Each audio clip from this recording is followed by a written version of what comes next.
Vous venez de signer l'accord de Paris. C'est un grand jour. Oui, un jour historique pour l'humanité, puisque l'accord sur le climat suite à la COP21 marque une prise de conscience universelle sur la nécessité pour le monde entier d'assumer ses responsabilités de respect de l'équilibre de la Terre et surtout de faire les efforts qu'il faut pour que l'avenir de notre planète soit préservé. Pour cela, bien entendu, la signature, c'est un geste. Il faut la ratification, mais il faut surtout les moyens conséquents qui doivent suivre et le respect des engagements de chacun. À quoi s'engage le Sénégal en signant cet accord? D'abord, le Sénégal s'engage à respecter la politique de réduction des gaz à effet de serre. Notre contribution sera autour de 21% de réduction d'ici 2020 et nous avons aussi changé notre politique énergétique.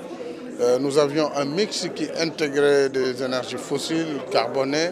Aujourd'hui, nous avons abandonné cette option pour véritablement nous orienter vers les énergies renouvelables.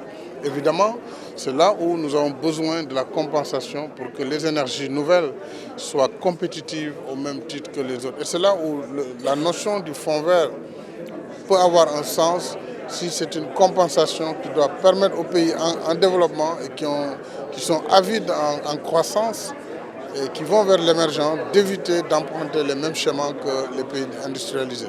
Pour cela, il faut que le fonds soit alimenté, que les pays soient accompagnés. Alors justement, les implications pour la région de cet accord?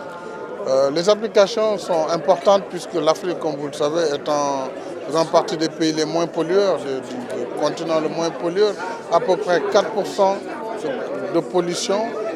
Pour autant, l'Afrique subit la plus grande exposition sur les effets des changements climatiques. Donc, nous avons intérêt à ce que cet accord soit signé, que les grandes nations industrialisées respectent leur signature en réduisant le réchauffement climatique et en contribuant également en termes de financement sur le fonds vert et sur les alternatives énergétiques, surtout le financement de la transition énergétique. Alors justement, prochaines étapes, vous parlez d'établissement du fonds, c'est la dernière question.